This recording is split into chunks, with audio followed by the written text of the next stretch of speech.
பாட்டி ஊருக்கு வந்ததுனால இந்த பிரச்சனைக்கான முடிவு சீக்கிரமாவே கிடைக்குது. என்ன இருந்தாலும் பாட்டி வந்துட்டு மற்றவங்களோட நல்லதை கருதி விஜயா கூட பேச அண்ணாமலைன்னு சொல்லிடுறாங்க. இங்க அண்ணாமலை பேசுறேன்னு சம்மதிச்சாலும் இன்னொரு பக்கம் அவருடைய மனசுக்குள்ள உறுத்திக்கிட்டே இருக்கு, இங்க விஜயா மன்னிப்பு கேட்கலன்ற ஒரு விஷயம். கண்டிப்பா என்னைக்கா இருந்தாலும் அது வீட்டுல ஒரு நாள் வெடிக்கத்தான் போகுது. இப்போ இதை இப்படியே விட்டுட்டா அது விஜயாவுக்கு இன்னமும் ஆணவமும் திமிரும் கூடி போயிடும்னு சொன்னதுனால அந்த ஒரு காரணத்துக்காக மட்டும்தான் பாட்டி சொன்னாங்க அப்படின்ற ஒரு விஷயத்துக்காகவும் அண்ணாமலை பேசுறேன்னு சம்மதிக்க சொல்லிடுறாங்க.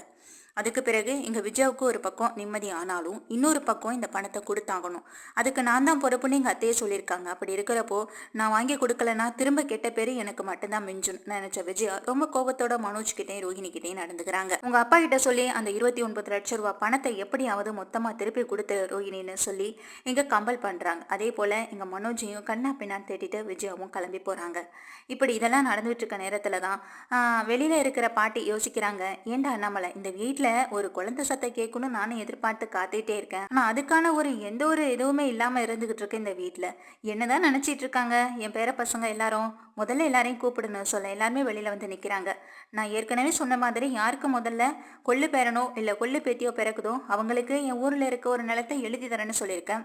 அப்ப கூடவா உங்களுக்கு ஒரு குழந்தைய பெற்று கையில கொடுக்கணும்னு ஆசைவல்ல அப்படின்னு கேக்குறாங்க. இதை கேட்ட எங்க விஜயாவும் அப்படிங்க ரோஹிணியை பாக்குறாங்க, ஸ்ருதியையும் பாக்குறாங்க. ஐயோ பாட்டி, என்னால எல்லாம் குழந்தை பெற்றுக்க முடியாதுன்னு ஸ்ருதி ஒரே போடா போட்டுறாங்க.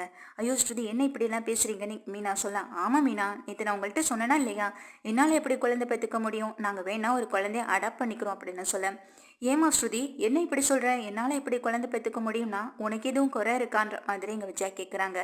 என்ன விஜயா மருமகிட்ட இப்படி எல்லாம் பேசுறேன்னு சொல்ல, ஸ்ருதி கேட்கறதுக்கு தானே அதை நானும் கேட்குறேன் அப்படின்னு சொல்றாங்க. அப்படியெல்லாம் ஒன்றும் இல்லை ஆண்டி, நேற்று ஒரு சீரியல் டப் பண்ணும் போது அந்த லேடி எப்படியெல்லாம் அந்த வழியில துடிச்சாங்கன்றவங்களுக்கு நான் உணர்வுபூர்வமாக டப் பண்ணி கொடுத்தேன். அப்படி அந்த வழியையே அவங்களால பொறுத்துக்க முடியலன்னா இங்கே ரோஹிணி ஒரு ஒரு விஷயத்தையும் அணு அணுவா அவங்களே உணர்ந்த மாதிரி எங்ககிட்ட சொல்லிட்டு இருந்தாங்க. அதுவே எல்லாம் கேட்டதுக்கு பிறகு எனக்கு குழந்தை பெற்றுக்கணுன்ற ஆசையே இல்லாமல் போயிடுச்சு அப்படின்னு சொல்றாங்க. இதை பார்த்துட்டு இருந்த ரவி, என்ன இப்படியெல்லாம் பேசிட்டு இருக்க சொல்ல, இனிமே நீ என் பக்கத்துல வரக்கூடாது ரவி, வந்தினா அதுக்கப்புறம் நடக்கிறதே வேற அப்படின்னு எல்லாம் முன்னாடி சொல்ல, இதை கேட்ட பாட்டி உடனே இங்க பாரு ரவி, நான் இந்த முடிவுல தெளிவா இருக்கேன், இதுக்கப்புறம் இதை பத்தி பேசாத, குழந்தை உனக்கு வேணும் ஆசையா இருக்குன்னா சொல்லு, நம்ம 2 பேரும் ஒரு குழந்தைய அடாப்ட் பண்ணிக்கலாம். எத்தனை குழந்தைங்க இந்த உலகத்துல அம்மா அப்பா இல்லாம கஷ்டப்பட்டுட்டு இருக்காங்க, அவங்களுக்கு ஒரு அம்மாவா அப்பாவா நம்ம ஒண்ணு இருந்துட்டு போனா அதுல தப்பு இல்லையேன்னு சொல்றாங்க. இதை கேட்ட எங்க விஜயா, யாரோ பெத்த குழந்தைக்கு நீங்க 2 பேரும் அம்மா அப்பாவா இருக்கணுமா, இதெல்லாம் நடக்கவே நடக்க கூடாது இந்த வீட்டுல, உன் மூலமா தான் இந்த வீட்டுக்கு ஒரு குழந்தை வந்தாகணும்னு சொல்ல, அதை முடிவெடுக்க வேண்டியது நான் ஆண்டி, நீங்க கிடையாதுன்னு சொல்றாங்க எங்க ஸ்ருதியும். அதுக்கு பிறகு எங்க பாட்டி சொல்றாங்க, அப்படி இல்லம்மா ஸ்ருதி, இந்த வழி எல்லாமே ஒரு பெண்ணா பிறந்தா எல்லாருக்கும் இருக்கத்தான் செய்யும், அதுல இருக்கிற ஒரு கஷ்டமும் இல்ல, அதுல இருக்கிற ஒரு சந்தோஷமும் இல்லை, இது ரெண்டையும் அனுபவிக்கிறதுக்காக தான் கடவுள் ஒரு பொண்ணா நம்மளை இந்த உலகத்துல படைச்சிருக்காரு, அதை அனுபவிக்காம எப்படி ஸ்ருதி இருக்க முடியும் அப்படின்னு சொல்லி கேட்குறாங்க. இல்லை பாட்டி, இப்போதைக்கு என் மனசுக்கு அது சரியன்னு படலைன்னு சொல்ல, சரிம்மா உன்னால எப்போ குழந்தை பெற்றுக்க தோணுதோ, உனக்கு எப்போ ஆசை வருதோ அப்போ நீ பெற்றுக்கோ, ஆனால் அதுக்குன்னு ரொம்ப நாள் தள்ளி போட்டுறாதீங்கன்னு சொல்ல, இதை கேட்ட எங்கள் ஸ்ருதியும் எதுவும் பேச முடியாமலே நின்றுட்டு இருக்காங்க. அதுக்கு பாட்டி சொல்றாங்க, ஒரு குழந்தையை தத்தெடுத்து வளர்க்குறது ஒன்றும் தப்புன்னு நான் சொல்ல வரல, இந்த உலகத்துல தாய் தந்தையை இழந்து கஷ்டப்படுற குழந்தைங்க எத்தனையோ பேர் இருந்துட்டு தான் இருக்காங்க. குழந்தை இல்லைன்னு சொல்லி கஷ்டப்படுறவங்க அந்த குழந்தைய போய் தத்தெடுத்து வளர்க்கலாம், ஆனா அவங்க அதெல்லாம் செய்யாம இன்னும் குழந்தை இல்லை குழந்தை இல்லைன்னு சொல்லி அதே கவலையில வாழ்க்கை முழுக்க தன்னுடைய வாழ்க்கையை அதிலேயே தொலைச்சிடுவாங்க. ஆனா நீங்க அப்படி இல்லை, இப்பதான் கல்யாணம் ஆயிருக்கு, உனக்கோ இல்ல ரவிக்கோ எந்த ஒரு குறையும் இல்லை, நீங்க ஆரோக்கியமா தான் இருக்கீங்க, அப்படி இருக்கப்போ ஒரு குழந்தைய பெத்துக்கிறதுக்கு என்னம்மா தப்பு, என்னம்மா அதுல கஷ்டம், அதனாலதான் சொல்றேன், உனக்கு ஒரு குழந்தையும் பெத்துக்கோ, உனக்கு ஒரு ஆசை இருந்துச்சுன்னா ஒரு குழந்தைய தத்தை எடுத்தும் வளர்க்கலாம், அதுல எனக்கு எந்த தப்பும் இல்லை அப்படின்னு சொல்றாங்க. இதை கேட்டேன் விஜயம், அப்படியெல்லாம் இந்த வீட்டுல ஒண்ணு நடக்கவே கூடாது, என்ன ரவி நீயும் பார்த்துட்டே இருக்க, அவ பாட்டுக்கு பேசிட்டே இருக்கான்னு சொல்ல, ஆண்டி இந்த விஷயத்துல நானும் ரவியுமே சேர்ந்துதான் முடிவெடுத்திருக்கோம், அப்படி இருக்கிறப்போ எங்க விஷயத்துல நீங்க எதுக்கு தலையிடுறீங்க, உங்களை அங்கிள் கிட்ட பேச சொன்னா மட்டும் நீங்க என்கிட்ட எவ்வளவு கோவப்படுறீங்க, அதே போலதான் இந்த விஷயத்துல எங்களை நீங்க கம்பல் பண்ணக்கூடாதுன்னு சொல்ல, என்னங்க இப்படி பேசிட்டு இருக்கா, நீங்களும் அமைதியா இருக்கிறீங்கன்னு சொல்லி கேட்க, இங்க பாரு விஜய், அடுத்தவங்க மற்றவங்க வாழ்க்கையில அவங்களோட முடிவுல தலையிடுறதுக்கு உனக்கோ எனக்கோ இல்லை யாருக்குமே இதுல எந்த உரிமையும் கிடையாது. அது அவங்களுடைய விருப்பம். அவங்களுக்குன்னு எப்போ ஒரு குழந்தைய பெத்துக்கணும்னு ஒரு ஆசை வருதோ அது தோணுதோ அப்பவே அவங்க அந்த குழந்தைய பெத்துக்கட்டுமே. இதுல நீ எதுக்கு கருத்து சொல்ற? திரும்பவும் ஏதாவது ஒரு பிரச்சனையை ஏற்படுத்தாத, அமைதியா இருன்னு சொல்றாங்க. இதுக்கப்புறம் விஜயா எதுவுமே பேச முடியாம பார்த்துட்டே இருக்காங்க. உடனே ஸ்ருதி சொல்றாங்க, நானும் ரவியும் கூட சீக்கிரமாவே ஒரு குழந்தைய தத்தெடுத்து வளர்க்க போறோம். அங்கிள் இதுல உங்களுக்கு ஒன்றும் வருத்தம் இல்லையேன்னு சொல்லி கேட்க, இல்லம்மா எனக்கு இதில் நிச்சயமாக வருத்தம் இல்லை அப்படின்னு சொல்கிறாங்க. அதே போல் பாட்டியும் சொல்ல இங்கே முத்துவும் மீனாவும் பார்க்குறாங்க. என்ன இருந்தாலும் இந்த பலகுரலுக்கு ரொம்பவே தைரியம் தான் சொல்ல, முத்து நம்ம நல்லவங்களாக இருக்கிறது தப்பில்லை, ஆனால் அதுக்காக நம்ம எல்லாத்தையும் விட்டு கொடுத்துட்டு நல்லவங்களாக வாழணும்னு அவசியமும் இல்லையே. இந்த வீட்டில் ஆண்டி என்ன நினைப்பாங்க, அங்கிள் என்ன நினைப்பாங்கன்னு மற்றவங்களுக்காக வாழ்றதை விட நம்ம நமக்காக வாழணும். எனக்கு இதில் ஒரு சந்தோஷம் இருக்குது. இந்த சந்தோஷம் எனக்கு கிடைக்கிறதே போதும். ஒருவேளை ஒரு குழந்தைய தத்தெடுத்து வளர்க்க ஆரம்பிச்சதுக்கு பிறகு கூட எனக்கு ஒரு குழந்தை பெத்துக்கணும்னு ஆசை வந்தாலும் தயங்காம பெத்துப்பேன். என்ன ரவி, உனக்கு இதுல சந்தோஷமானு சொல்லி கேக்குறாங்க.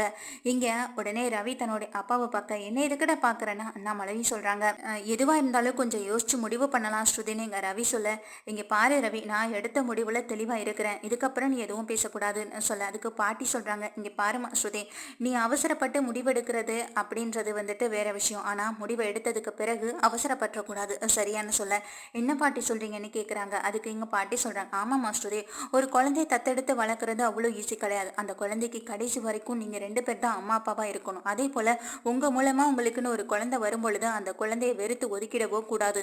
என்னைக்குமே பாரபட்சம் இல்லாம அதை சரிசமமா நடத்தணும். இந்த வீட்டுல பெத்த பிள்ளைங்களுக்கு நடவுலையே இங்க இவ பாரபட்சம் பார்க்குறப்போ நீயோ வேற ஒரு குழந்தைய தத்தெடுத்துட்டு வளர்க்கணும்னு சொல்ற, அதுக்கு இடையில நீ பாகுபாடு காட்டாம வளர்க்கணும்னு சொல்ல, அதை நான் நல்லா புரிஞ்சுக்கிட்டேன் பாட்டி இந்த வீட்டுக்கு வந்தது பிறகு.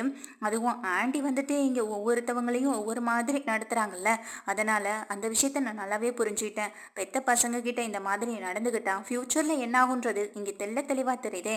அப்படி இருக்கிறப்போ நான் வளர்க்குற என்னுடைய பசங்களுக்கு கண்டிப்பாக இதை நான் சொல்லி கொடுத்து வளர்க்க மாட்டேன், அதை நாங்கள் காட்டிக்கவும் மாட்டோம் அப்படின்னு சொல்ல, இப்போ இருக்க பிள்ளைங்க எல்லாரும் தெளிவாக தான் இருக்காங்கன்ற மாதிரி இங்கே பாட்டியும் சொல்கிறாங்க. ஆனால் இங்கே ஸ்ருதி பேசுகிறதெல்லாம் ஓரளவுக்கு கேட்க முடியாத விஜயா, போதும் நிறுத்து ஸ்ருதின்னு சத்தம் போடுறது மட்டும் இல்லாமல் எங்கள் பக்கத்தில் உன் மனசில் என்ன நினச்சிட்டு இருக்க, இந்த வீட்டில் நீ எடுக்கிறதா முடிவோ நீ வைக்கிறதா சட்டம்ன்ற எண்ணமெல்லாம் உன் மனசில் வந்துட்டு இருக்கான்னு.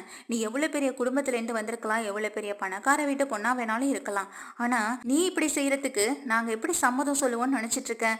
இந்த மாதிரி இந்த வீட்டில் நடக்கிறதுக்கு நான் அனுமதிக்கவே மாட்டேன் அப்படின்னு சொல்ல, அப்படி ஒரு எண்ணம் இருந்ததுன்னா இப்போவே ரவியை விட்டு போயிடு, ரவிக்கு வேற ஒரு நல்ல பொண்ணா பார்த்து கல்யாணம் பண்ணி வைக்கிறேன்னு சொல்ல, இங்கே ரவி என்னம்மா நீங்கள் அப்படின்னு சொல்கிறாங்க. நீ இருடா ரவி, எனக்கு எல்லாம் தெரியும்னு சொல்ல, பார்த்தீங்கல்லம்மா இவ திருந்துற ஆளே கிடையாது, திரும்பவும் பிரச்சனையை பண்ண ஆரம்பிச்சிட்டான்னு எங்கள் அண்ணாமலை பாட்டிக்கிட்ட சொல்ல, பாட்டி எங்கள் விஜயாவை திட்டுறாங்க. எதுக்கு விஜயா அப்படின்னு சொல்ல, இல்லத்த இந்த விஷயத்தில் நான் யார் என்ன சொன்னாலும் கேட்க போகிறது கிடையாதுன்னு எங்கள் விஜயா ஒரே போடுறாங்க. இதை கேட்டுக்கிட்டு இருந்த உடனே ஸ்ருதி சொல்கிறேன், அப்படி ஆண்டி இந்த விஷயத்தில் உங்களுக்கு விருப்பம் இல்லையா அப்படின்னு கேட்க, நான் தான் ஆரம்பத்தில் இருந்து சொல்கிறேன்னு இதில் எனக்கு துளி கூட விருப்பம் இல்லைன்னு சொல்கிறாங்க. ஆனால் எனக்கு விருப்பமாக இருக்கே, எனக்கு ஒரு குழந்தைய தத்தெடுத்து வளர்க்கணுன்றது அப்போ ஆசையாவே இருக்கே அப்படின்னு சொல்ல, அதுக்கு உடனே இங்க மீனாவையும் முத்துவையும் பாக்குறாங்க. அதுக்கு உடனே இங்க ஸ்ருதி சொல்றாங்க, எனக்கு குழந்தைய தத்தெடுத்து வளர்க்கணும், நான் ஒரு குழந்தைய தத்தெடுத்து வளர்க்க தான் போறேன், அது இந்த வீட்டில் கண்டிப்பாக நடக்க தான் போகுது. அதுக்கு நீங்க எனக்கு தடையா இருந்தா கண்டிப்பா இந்த வீட்டில் நானும் ரவியா இருக்க மாட்டோம். அந்த குழந்தையோட நாங்கள் சந்தோஷமா வாழ்றதுக்காக இந்த வீட்டை விட்டு போறதுக்கு கூட தயாரா இருப்போம். ரவி எப்பொழுதும் அவன் என் பக்கம் தான் நிற்பான், ஏன்னா அவன் இப்போ என்னுடைய புருஷன் அப்படின்னு சொல்றாங்க. உங்களுக்கு மகனா இருக்கலாம், ஆனா அவருக்கு சந்தோஷம் எதுவோ அதைத்தானே நானும் கொடுக்க போறேன், அவருக்கும் இதுல சந்தோஷம் இருக்கு. ஆனா என்ன, உங்க எல்லாருக்காகவும் தயங்கி நிற்கிறாரு, அவ்வளவுதான் சொல்ல, பலகுரல் நீ நல்லா தான் பேசிட்டு இருக்க, ஆனா இதெல்லாம் உங்க வாழ்க்கைக்கு ஒத்து வருமா? நீ சீரியல் டப் பண்ற, சினிமாவுக்கு டப் பண்ற, இதெல்லாம் சரி, ஆனா அது எல்லாத்தையும் உன்னோட ரியல் அதை எல்லாத்தையும் உன்னோட உண்மையான வாழ்க்கைக்குள்ள போட்டு புகுத்திக்கிறியே, இது சரியா இருக்குமான்னு சொல்லி கேட்க, சரியா வர்ற மாதிரி நம்ம தான் அமைச்சுக்கணும் முத்துன்னு எங்க ஸ்ருதியும் சொல்றாங்க. என்ன ரோஹிணி, நீங்களும் அமைதியா இருக்கீங்க, உங்களுக்கு இதுல விருப்பம் இல்லைன்னு சொல்ல, இதுல நான் என்ன சொல்றது, இதுல முடிவெடுக்க வேண்டியது நீங்களே முடிவெடுத்துட்டு எல்லாத்தையும் பேசும்பொழுது இதுல நான் சொல்றதுக்கு எதுவுமே இல்லையான்னு ரோஹிணி எதுவுமே பேசாம அமைதியா நின்றுட்டு இருக்காங்க. ஏன்னா அவங்களுக்கு ஏற்கனவே ஒரு குழந்தை இருக்கு, அவனை எப்படியாவது இந்த வீட்டுக்கு கொண்டு வந்துடணும், மனோஜுக்கும் எனக்கும் அவன் ஒரு மகனாவே இந்த வீட்டுல வளரணும்னு இங்க ரோஹிணி அந்த யோசனையில இருக்கப்போ, ஸ்ருதி சொல்ற இந்த பாயிண்ட் கூட சரிதான்ற மாதிரி அவங்களுக்கு சப்போர்ட் பண்ற மாதிரியே பேசுறாங்க. ஆனா இது எதுவுமே இங்க விஜயாவுக்கு பிடிக்கவே இல்லை. இதை பார்த்துட்டு இருந்த விஜயா வந்துட்டு இங்க உடனே சொல்றாங்க, இதுக்கு உங்க அம்மா அப்பா ஒத்துப்பாங்களான்னு சொல்ல, எங்க அம்மா அப்பா பத்தி இல்லை ஆண்டி, நான் யாரை பத்தியுமே கவலைப்படலை. எனக்கு என் லைஃப் முக்கியம். எனக்கு என் லைஃப்னா அது ரவிதான். ரவிதான் எனக்கு ரொம்ப முக்கியம். அவனுக்காக நான் என்ன வேணாலும் செய்வேன். அவன் ஏற்கனவே என்கிட்ட சொன்ன விஷயத்த தான் இப்போ நான் செய்ய போறேன்னு சொல்ல, என்ன ஸ்ருதி சொல்றேன்னு ரொம்ப ஆச்சரியத்தோட ரவியும் கேட்குறாங்க. என்ன ரவி, எல்லாத்தையும் மறந்துட்டியான்?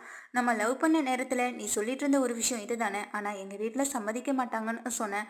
நான் எப்படியாவது சம்மதம் வாங்கி தரேன்னு உங்ககிட்ட சொன்னது ஞாபகம் இருக்கா இல்லைன்னு கேட்க, அப்போ சொன்ன ஒரு விஷயத்த இப்பவும் நினப்பில் வச்சிட்டு இருக்கியான்னு கேட்குறாங்க. அதை எப்படி என்னால் மறக்க முடியும்னு இங்கே ஸ்ருதியும் சொல்ல, இங்கே இந்த பிரச்சனை பெருசாக வெடிக்க ஆரம்பிக்கிறதுக்குள்ள இதுக்கு ஏதாவது ஒரு முடிவு கட்டணும்னு நினச்சி எங்கள் பாட்டி, போதும் இதுக்கப்புறம் இந்த விஷயத்தை பற்றி பேச வேண்டாம், அது அவங்களுக்கு எப்போ தோணுதோ அவங்க அந்த விஷயத்தை அப்போ செஞ்சுட்டு போகட்டும், அது வரைக்கும் கொஞ்சம் பொறுமையா இருங்க, இதை இப்பவே பேசி இந்த குடும்பத்துல இருக்கிற பிரச்சனையை விட இன்னும் பெருசாக்க வேணாம்னு சொல்லிட்டு பாட்டியும் உள்ள போக, கூடவே முத்து மீனாவும் பின்னாடியே போறாங்க. இதுக்கப்புறம் இங்க விஜயா கிட்ட பேசுறதுக்கு எதுவுமே இல்லாத மாதிரி இங்க அண்ணாமலையும் கிளம்பி போக, அதுக்கப்புறம் இங்க மனோஜும் ரோஹிணியை கூட்டிட்டு உள்ள போயிடுறாங்க. நீ வா ஸ்ருதி, நம்ம உள்ள போகலான்னு சொல்லி இங்க ரவியும் கிளம்பி போக, இங்க ஸ்ருதி அப்படியே முறைச்சு பார்த்தபடி நின்றுட்டு இருக்காங்க விஜயாவை.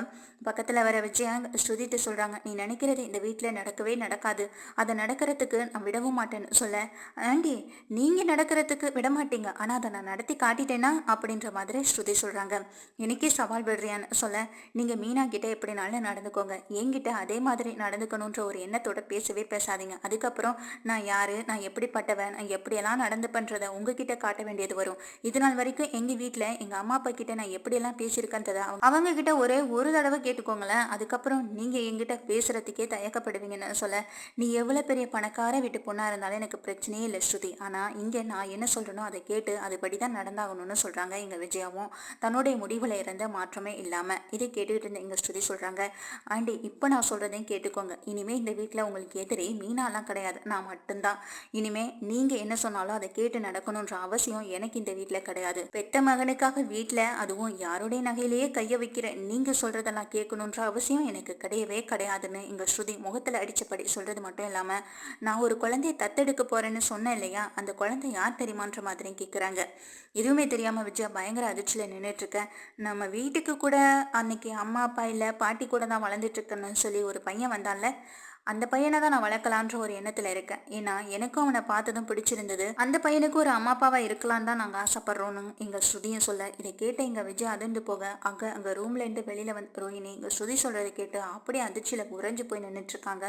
நம்ம கிருஷை இவங்க தத்தெடுக்க போறாங்களா, அது எப்படி நடக்கணும், இங்க ரொம்பவே டென்ஷன்ல இருக்காங்க. அப்போ இங்க விஜயா ஸ்ருதிட்ட சொல்றாங்க, அவனே எப்படி பிறந்தானோ எப்படி வளர்ந்தானோ அவனை போய் இந்த வீட்டுக்கு வாரிசா கொண்டு வரணும்னு நினைக்கிறேன் அப்படின்ற மாதிரி சத்தம் போட, அப்போ இங்க ஸ்ருதி சொல்றாங்க, ஒரு குழந்தையை தத்தெடுத்து அதை வளர்க்குறதுங்கிறது கொஞ்சம் சிரமம் தான், நிறைய ப்ரொசீஜர் இருக்கு, அதையும் வேணா செய்யலாம். இந்த ஒரு ஆப்ஷன் எனக்கும் இருக்கு, ரெண்டுல எது வேணாலும் நடக்கலாம். ஒன்று, இந்த குழந்தையை தத்தெடுத்துட்டு வந்து வளர்ப்போம், அப்படி இல்லையா வெளியில வேற எங்கேயாவது போயிட்டு ஒரு நல்ல ஒரு பேபியா பார்த்து அதையும் தூக்கிட்டு வந்து வளர்ப்போம். கண்டிப்பா நடக்கதான் ஆண்டி போகுது, நீங்க நினைச்சா என்ன தலைகீழா நின்னாலுமே அதை உங்களால தடுக்க முடியாதுன்னு இங்க பயங்கரமா திட்டிட்டு ஸ்ருதியும் உள்ள போக, பேரதிர்ச்சியில உறைஞ்சு போய் நிக்கிறாங்க எங்க விஜயா.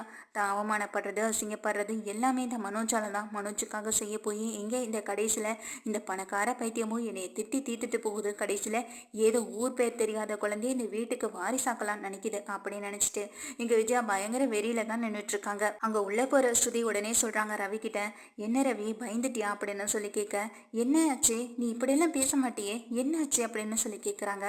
இதெல்லாம் சும்மா உங்கள் அம்மாவை டென்ஷன் பண்ணுறதுக்காக தான் பேசிவிட்டேன்னு சொல்ல, என்ன ஸ்ருதி இப்படி பண்ணுற அப்படின்னு சொல்லி கேட்குறாங்க. அதெல்லாம் ஒன்றும் இல்லை, இந்த வீட்டில் எத்தனை தடவை மீனாவை கஷ்டப்படுத்திருப்பாங்க, இந்த வீட்டில் ஒவ்வொருத்தவங்க முன்னாடியும் அவங்க எவ்வளோ அவமானப்பட்டு நின்று இருப்பாங்க. ஆனால் இதனால் வரைக்கும் மீனாவுக்கு எதிர்த்து பேசணுன்ற ஒரு எண்ணமே இல்லை. ஆனால் இனிமே அவங்க பக்கம் அவங்க திரும்பவே கூடாதுன்னா நம்ம பக்கம் ஏதாவது ஒரு காரணத்தை ஒரு விஷயத்த சொன்னா தானே அவங்களுக்கு கோபம் எல்லாம் இப்போ ஏன் பக்கம் வரும். ஆனால் என்கிட்ட அவங்க எப்போதும் போல வாலாட்ட முடியாதுல்ல மீனா கிட்ட ஆற்ற மாதிரின்னு சொல்ல, அப்போ குழந்தையை தத்தெடுக்கணும் அப்படின்லாம் சொல்லிட்டு இருந்தியா, அது உண்மையா பொய்யான்னு சொல்லி கேட்குறாங்க. இப்போ நான் சொன்னதெல்லாம் பொய் தான், ஆனாலும் ஒரு எண்ணம் என் மைண்டுக்குள்ளே இருந்துட்டு தான் இருக்கு, அது நடக்கணுமா வேண்டாமான்றத பொறுத்திருந்து பார்த்துக்கலாம். அப்போதைக்கு என்ன தோணுதோ அதுபடி செஞ்சுக்கலாம், இப்போதைக்கு அதை பேச வேணாம்.